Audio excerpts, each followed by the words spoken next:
Guys, welcome back to another episode. It's your guy Ruthless Focus here. Now, with me today is a special guest. This is a special episode because we don't really frequently bring you these videos. So the guy in front of me here is one of the clients that we've successfully imported for the MK, and we just want to ask them to take us through the journey, as the experience has been, and you may get inspired by watching this video to also import a car for yourself. So I want us to hear from his voice and from his own mouth. Si ati tumejisemea. So thank you.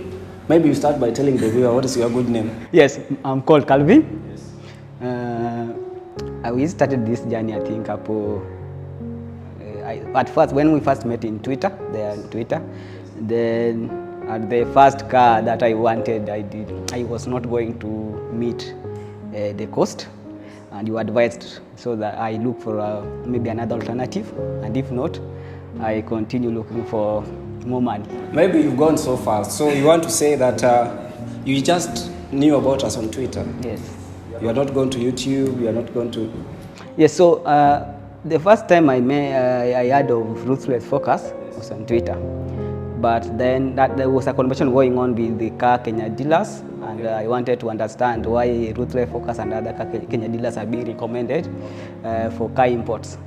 But then after that also I went to YouTube and checked some of your videos, and through those browsing, looking into those videos, I saw that it was a very legit deal if you want to import a car with it. Sorry to cut you short, but maybe tell me, because you had an option of buying a car in Nairobi or Mombasa, why did you choose to import a car maybe?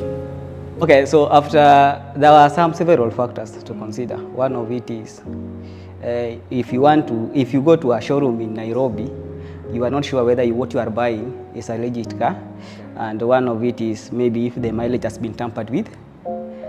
So that's one of the factors. Another one is cars are being, by that time, some of them are being overpriced even up to now. So they quote something which is way much higher. So for you, it is the quality that mattered and maybe the pricing aspect that made you to resolve to actually... Now, I want us to go through the process very fast so that somebody who's watching this video can understand. Which car did you, and why Audi A3? Which car did you want in the first place? In the first place, I wanted an Audi A4. Yes. But also after that, I considered factors like now the cost and also the price of the car. And when I first sent you a message there, Twitter, you told me according to what the budget I have, I can only afford A3. And even that budget was not going to afford A3. And so I told you that let me go and look for more money so that I can maybe import something that I want. Yes. So Audi A3, we have alternatives to this car. You could as well buy a Mazda Xela. You could buy Toyota Auris. You could buy Impreza. You could also buy maybe Golf Mark 7. But do you love Audi as a brand, Ama? I love Audi as I love Audi as a brand. I've never been a fan of Subaru. Okay. From even Mazda. Okay. So I want us to talk about the process. One thing that I have to remind the viewer is that Calvin's car really took quite some time, because the car that he wanted first was 1800cc. We got one, but that car was sold before we could buy it. So we had to keep looking until we could find, but we could not find 1800cc because 1800cc in Japan is very rare to find. So it took averagely a very long time for this car to be here. But now that the car is here, the car arrived this month. It's like maybe 7 days ago, if I'm not wrong. Then we have now cleared the car. So we just want to present it to Calvin's. And one thing that I have to appreciate, because we deal with quite a number of clients, is the patience. Now, we are in an industry whereby scamming is really on the rise. So why you were just sleeping there putting for me the money to bring for you the car? Where did you get the confidence? Like, why is that? Because hata mimi kuwekea Mkenya hata 20,000 sijaiona. It's crazy. How did you get the confidence to do that? Okay, so I will just still refer to what I said before. Yeah. The first one is about now your videos and how you interact with people in Twitter. Okay.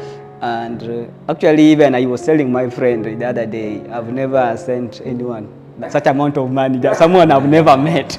Mtu anaweza kuosha bwana, hii ni Kenya. Yeah, somebody can, you sending million plus. Now, Calvin, I just want to say thank you. But before that, we need to hand over these documents to you. And I also want you, before I give you these documents, talk about the communication process and how we've just been chatting on WhatsApp, honestly. Oh, nimelipa, oh, tumepata hii hapana. Actually, there's something that the viewers can learn about the flexibility when it comes to cars. You know, you may want a particular color or specific maybe design, but kama iko available, what you can do is that if you wanted a white car and maybe that white is taking too long, there's no harm maybe in trying. If you cannot wait, just tell the dealer that, okay, please reconsider, maybe color is not something that, but yeah, we understand. So these are the documents that we want to issue to you. The first one here is called the entry. Entry is a document that shows how much duty you paid. Yeah, and your car had a problem with KRA because walituambia hiyo gari yako inaitwa Audi TFSI, that is turbo. Now it's different from, unajua kuna A3 ambao ni hatchback, hii hapo ni sedan. So according to KRA, hii gari yako inafaa ikuwe na pesa mingi kuliko the hatchback. So they called us after paying the duty 600 and something, as you can see there. They called us that there's additional money that is needed. So we had to go there, talk to them, tell them it's the same car. It's the same car. So that is what is showing you that the duty has been paid. Then we have this document here. This is the KEBS document. This one. It all bears your name. It just shows maybe inspection and quality of the car. That one goes hand in hand with this particular document here. This is called, it's another document here that is called the inspection certificate. This one. So this one I shared with you on WhatsApp. There's a copy. So these are your copies. Remember, KRA and the government, they also have these copies of the car. So the details of the car are here. Another document that is here is the certificate of export, a translated one from Japanese to English. So this is the Japanese one. Now, which document are you missing? Can you guess? Yes. Document gani ya gari ambayo sijakupatia?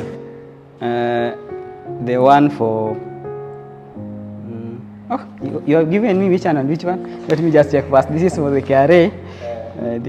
The most important document that can show that the car is yours. Of course, those are compliance documents. The transfer, or the logbook itself. So I want you to confirm, because one of the challenges that most people, when they do import cars, they prefer that the car comes in their name. But at this point, I just want to confirm with your presence here that we've registered this car in your name, and you've been told that you will collect your logbook yourself at a station that you chose. So that is how we do it, guys. So once the car comes in your name, you are the consignee.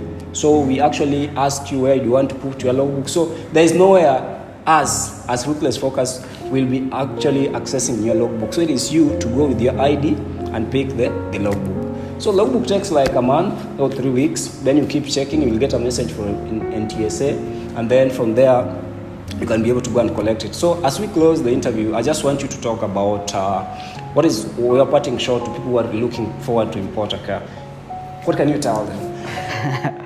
Okay, so the first thing I will say, importing a car is a process. And it's not a one-time thing, like you can walk into a supermarket and grab something that you want to buy. So it may take longer than expected, as mine. As what we wanted, maybe an 18cc, and it was not there. So we had to reconsider to take another. So you need to be flexible, and you need to be understandable with your dealer who is importing for you a car. And for that reason, I will always recommend you for that. Yes. Yes. So, when the cars landed at the port of Mombasa, that is when you actually now believed, or by that time you had not believed. Mama, when did you now confirm that, hey, this guy, he has actually delivered? When you told me the car will be here 7th or 9th of November, but that one I started to gain confidence it will be there. But when you told me already it is now in, we will take the photos and send you tomorrow, yes. Then now I knew it is there. Yes. So I just want to say thank you so much for trusting us with this responsibility to get you a car. Our wish and our sincere congratulations to you. Our wish is that this car serves you better. It's a great car. The mileage is only around 52,000. It's a grade 4 plus car. So please, we wish you well, and Daddy ni kama bibi, don't share. Yeah, yes. Yeah. There are only two things that you cannot share: your wife And your car. Yeah, and your car. So please make sure that uitunze vizuri. We'll do your first service. And in case of anything, we are still available for maybe communication and the rest. So congratulations. And have a safe ride. Thank you for the business. Asante sana. Asante. Karibu.